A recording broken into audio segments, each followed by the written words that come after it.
बिस्मिल्लाहिर्रहमानिर्रहीम। अस्सलाम वालेकुम। मैं गौहर भट्ट सियासत के प्लेटफार्म से आपकी खिदमत में हाजिर हूँ। अल्लामा इकबाल के कुछ अशार हैं जवाब शिकवा के, वो पहले सुन लें, उसके बाद अगली बात करते हैं। शोर है हो गए दुनिया से मुसलमान नाबूद, हम ये कहते हैं थे भी कहीं मुस्लिम मौजूद। वज़ा में तुम हो नसारा तो तमद्दन में हनूद, ये मुसलमान हैं जिन्हें देख के शर्माएँ यहूद। यूँ तो सैयद भी हो, मिर्ज़ा भी हो, अफ़गान भी हो, तुम सभी कुछ हो, बताओ तो मुसलमान भी हो। ये जो अशार हैं अल्लामा इकबाल के, ये कमोबेश 100 साल पहले शायद लिखे गए, लेकिन ये आज भी इतने ज़्यादा सादक आते हैं हमारे हालात के ऊपर कि इंसान जो है वो दंग रह जाता है कि अल्लामा इकबाल किस कदर ज़हीन आदमी थे। और मुसलमानों की जो हालत है, ख़ास तौर पे बड़े सगीर पाको हिंद के मुसलमानों की हालत जो है वो आज तक वैसी की वैसी ही चली आ रही है। अब तो हर दुनिया भर में मुसलमानों के जो हालात हैं वो देखकर इंसान का दिल खून के आंसू रोता है। और फिर जो हालात फ़लस्तीन में चल रहे हैं उसके लिए तो आपका मुसलमान होना ज़रूरी नहीं, बल्कि सिर्फ़ इंसान होना ही काफ़ी है कि आप इंसान हों। तो जो वहाँ पर हालात चल रहे हैं, जिस तरह से जुल्म हो रहा है, जिस तरह से इसराइली तैयारे बमबारी कर रहे हैं, जिस तरह से बच्चे बिलक रहे हैं, मर रहे हैं, जिस तरह से माएँ जो हैं वो रो रही हैं, अपने प्यारों को ढूंढ रही हैं, जिस तरह से गज़ा में की बस्ती को उजाड़ा जा रहा है, तो तातार या चंगेज़ खान जो हैं उनके दौर के जो हमने किस्से सुने हैं या तारीख़ में पढ़े हैं, उस तरह का कोई मनाज़र हमें देखने को मिल रहे हैं। लेकिन उस पर आलमी ज़मीर बड़ी देर से थोड़ा सा जागा है, हल्का सा जागा है, क्योंकि अक़वाम मुत्तहिदा की सिक्योरिटी काउंसिल का इजलास जो है वो इतवार के रोज़ बुला लिया गया है। और अमेरिका की जो इजलास है वो इतवार को होगा। और चाइना ने जो हालात हैं इस वक्त गज़ा में और फ़लस्तीन के लोगों के, उस पर बहुत ज़्यादा तशवीश का भी इजहार किया है, मज़म्मत भी की है। और उन्होंने बल्कि ये भी कहा है कि अफसोस की मुकाम ये है कि जनाब ये जो इजलास है इसको डिले करवाया गया, और डिले करवाने में एक रुकन मुल्क शामिल था, और वो रुकन मुल्क और कोई नहीं है बल्कि वो अमेरिका है जिसने इसको डिले करवाया। और अमेरिका से हमारा शिकवा इसलिए नहीं बनता कि ये अमेरिका शुरू से इसराइल के साथ है, वो इसराइल को बनाने वालों में शामिल है और इसराइल की गैर मशरूत हमायत करता है। अच्छा, अब उसकी गैर मशरूत हमायत जो है वो कितनी देर रहेगी, एक मुद्दत से तो चली आ रही है, लेकिन अब अमेरिकी कांग्रेस में आवाज़ें उठना शुरू हो गई हैं। अगरचे वो आवाज़ें भी कुछ मुसलमान कांग्रेस की जो ख़वातीन हैं उन्होंने उठाई हैं, लेकिन वो आवाज़ें बहरहाल कांग्रेस में उठी हैं। और वहाँ पर जो ख़ताब किया है उन्होंने, मैं उसके कुछ फ़िक्रे आपको बताना चाहता हूँ। ये ख़वातीन हैं रशीदा तलैयब शायद नाम है, और दूसरा है अलहान उमर। इन दोनों ने जो ख़ताब किया उसमें उन्होंने जो कहा कि हमें इसराइल के लिए इमदाद आलमी इंसानी हकूक़ की पासदारी से मशरूत करना होगी। इसराइल की गैर मशरूत हमायत से फ़लस्तीनियों की ज़िंदगियाँ मिट रही हैं। हमारी गैर मशरूत हमायत लाखों पनाह गज़ीनों के हकूक़ से इनकारी है। ये आवाज़ वहाँ से उठी है।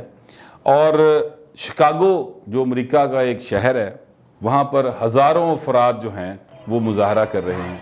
वो फुटेज आप देख सकते हैं, हज़ारों अफराद का मुजाहरा है। और मुझे नहीं नज़र आया कि 1.5 अरब इंसान जो ख़ुद को मुसलमान कहते हैं, और शायद उन्हीं के बारे में इकबाल ने कहा कि यूँ तो सैयद भी हो, मिर्ज़ा भी हो, अफ़गान भी हो, तुम सभी कुछ हो, बताओ तो मुसलमान भी हो। वो जो ख़ुद को मुसलमान कहते हैं, मुझे इतना बड़ा मुजाहरा किसी मुसलमान मुल्क में नज़र नहीं आया।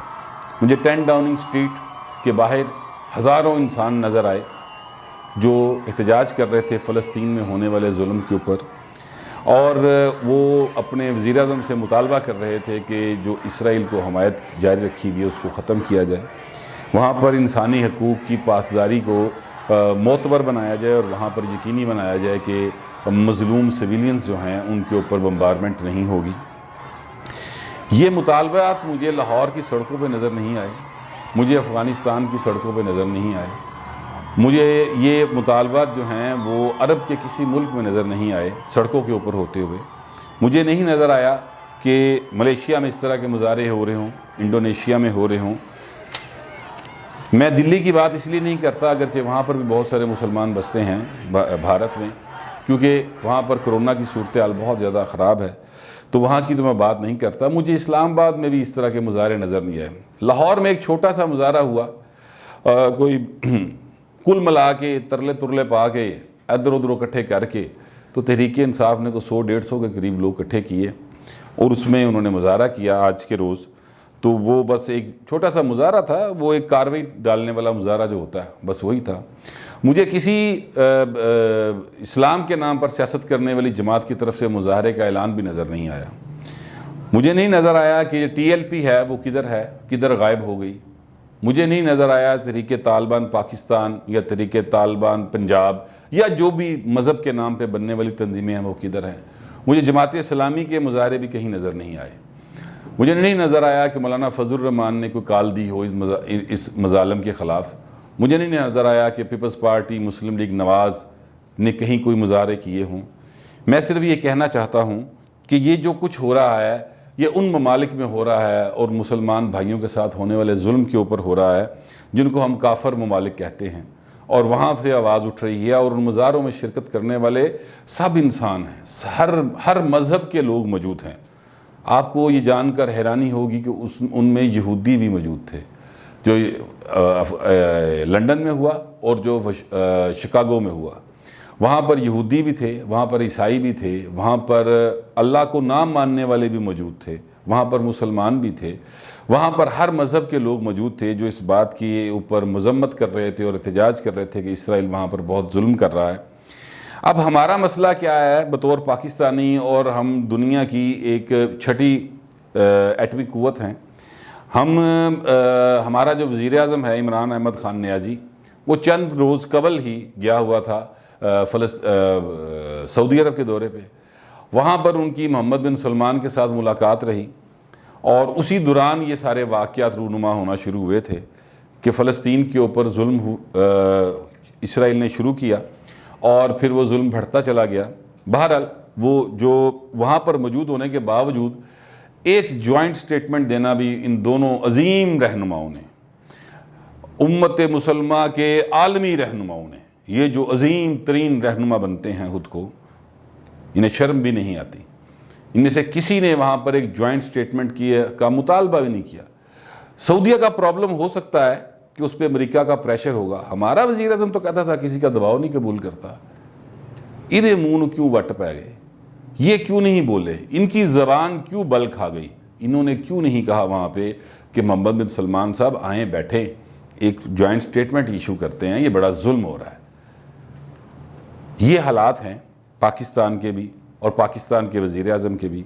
बहरहाल वापस आके ट्वीट करना शुरू किया वज़ीर आज़म पाकिस्तान ने, और ट्वीट करते गए। फिर 2-4-5 मुल्कों के लोगों को फ़ोन भी किए, उनसे राब्ते भी किए और कहा जी बड़ा जुल्म हो रहा है, बड़ा जुल्म हो रहा है। ये बिल्कुल ऐसे ही है जैसे मैं बैठ के कह रहा हूँ बड़ा जुल्म हो रहा है, उसी तरह वज़ीर आज़म बैठ के कह रहा है बड़ा जुल्म हो रहा है। और ये जो जुल्म है ये इस कदर ज़्यादा है कि आपको एक फुटेज मैं दिखा रहा हूँ, आपको नज़र आ रही होगी। एक शख्स है जो धाड़े मार मार के रो रहा है और वो पूछ रहा है कि मेरे 4 बच्चे थे, वो अब नहीं है। वो इस्राएली त्यारों की बमबारी से शहीद हो गए। उसे हौसला देने के लिए जो शख्स खड़ा है वो भी हौसला नहीं दे पा रहा। ये वो जुल्म है जो हो रहा है, और हम यहाँ पर इस मसले में फंसे हुए हैं कि ईद जो है वो ठीक मनाई गई कि नहीं मनाई गई।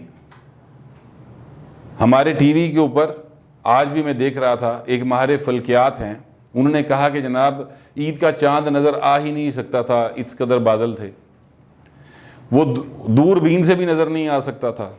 और जिन्होंने ईद करवाई वो कह रहे थे ये देख लो ये चांद सी तो दहा रहे हैं, ईद सही करवाई। ये बहस चल रही है हमारे मुल्क के अंदर। फिर हम कहते हैं कि हम इस्लाम का किला हैं। यार इस्लाम छोड़ें, कोई बात नहीं, आप ना बने इस्लाम का किला, आप इंसान तो बन जाएं यार। ये इंसानियत तड़प रही है वहाँ पे जो जुल्म हो रहा है। एक फुटेज मैं आपको और दिखाना चाहता हूँ, और वो फुटेज पुरानी है अगरचे, लेकिन ये ट्विटर के ऊपर वायरल है और लोग बड़ी तनकीद कर रहे हैं पाकिस्तान के साबिक़ आर्मी चीफ राहील शरीफ के ऊपर, क्योंकि वो जो इस्लामी ममालिक का इत्तेहाद है टेररिज्म के ख़िलाफ़ बनने वाली फ़ौज के उसके वो सरबराह हैं, कमांडर इन चीफ़ हैं। आजकल जब से रिटायर हुए हैं वहाँ पे जाके उन्होंने ज्वाइनिंग दी थी और बड़े खुशनसीब हैं कि उनको एक अच्छी खासी सैलरी के ऊपर बहुत सारी मराहत के साथ एक अच्छी चंगी बड़ी नौकरी लग गई। बहरहाल वो वहाँ पर मौजूद हैं। उस फुटेज में आप देख सकते हैं कि तमाम अरब जो उनके इर्द गिर्द मौजूद हैं, उनके साथ रहील शरीफ साहब भी हैं। तलवारें निकाल कर वो किसी अरबी तराने के ऊपर या गाने के ऊपर उन तलवारों को लहरा रहे हैं और झूम रहे हैं साथ। ये फुटेज आजकल बहुत ज़्यादा वायरल हुई है। मुझे नहीं पता कि वो अरबी में क्या कह रहे हैं और वो तराने या गाने के बोलों का मतलब क्या है, लेकिन मैं उससे अंदाज़ा लगा सकता हूँ कि यकीनी तौर पे ये कोई ऐसी दिफा के हवाले से बात हो रही होगी कि हम दिफा करेंगे और हम बड़े बहादुर हैं, हम बड़े जरी हैं, कुछ इस तरह की बात हो रही होगी। बहरहाल जो भी हो रहा है वो सिर्फ बंद कमरों वाले एसी वाले कमरों में ही हो रहा है। वहीं पर नारे मार रहे हैं। पाकिस्तान के हुक्मरान हों, सऊदी अरब के वली अहद हों, तैयब उर्दगान हों या अफ्रीका में बसने वाले मुसलमान हुक्मरान हों, सब लोग ठंडे ठार कमरों में बैठकर ट्विटर के ऊपर मजम्मती बयान जारी कर रहे हैं।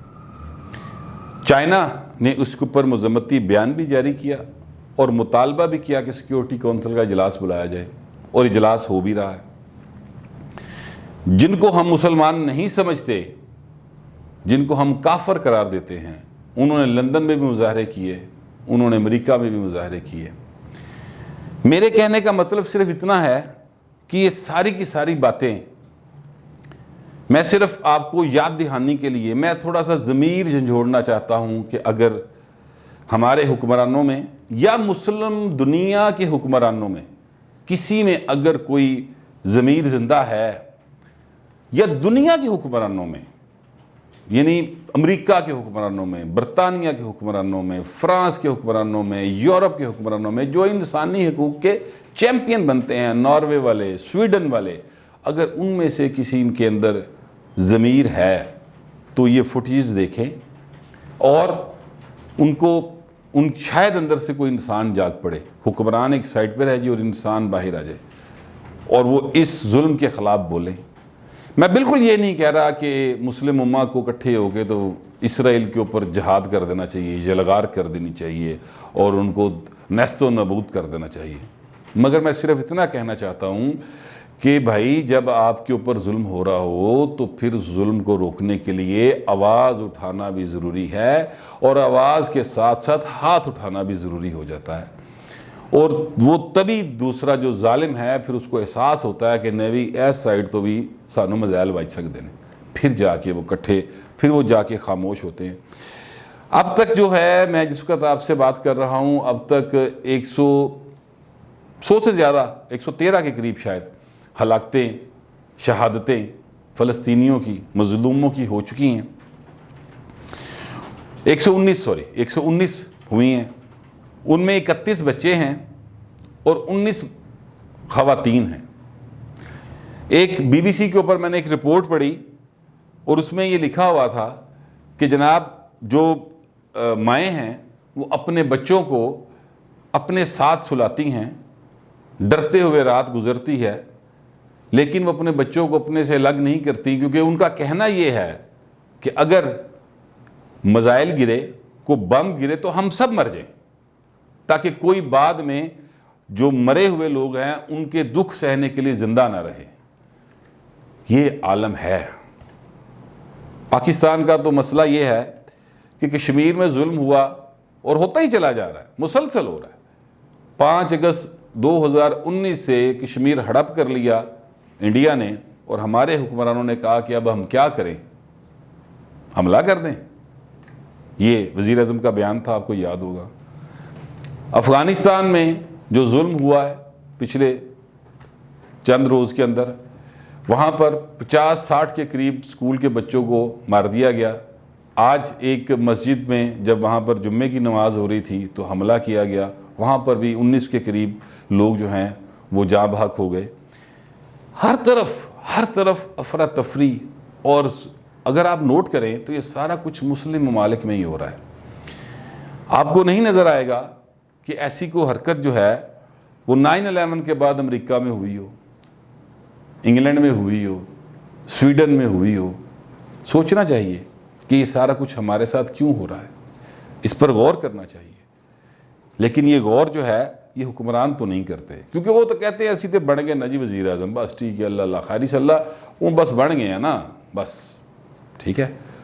वो बस बैठ के तो फिर मोकलों के ज़रिए हिसाब किताब लगवाते हैं कि उस्मान बुज़दार रहे तो कैसा है, उस्मान बुज़दार जाए तो कैसा है।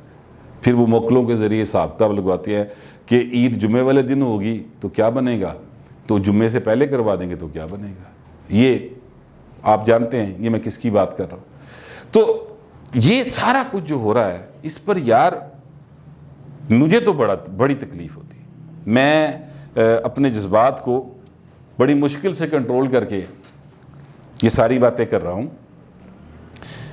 मेरा वैसे ज़्यादा मौजू जो है वो सियासत होता है और मैं ज़्यादातर सियासत पर ही बात करता हूँ, लेकिन ये जो जुल्म हो रहा है इस पर मेरे अंदर बड़ी तोड़ फोड़ थी।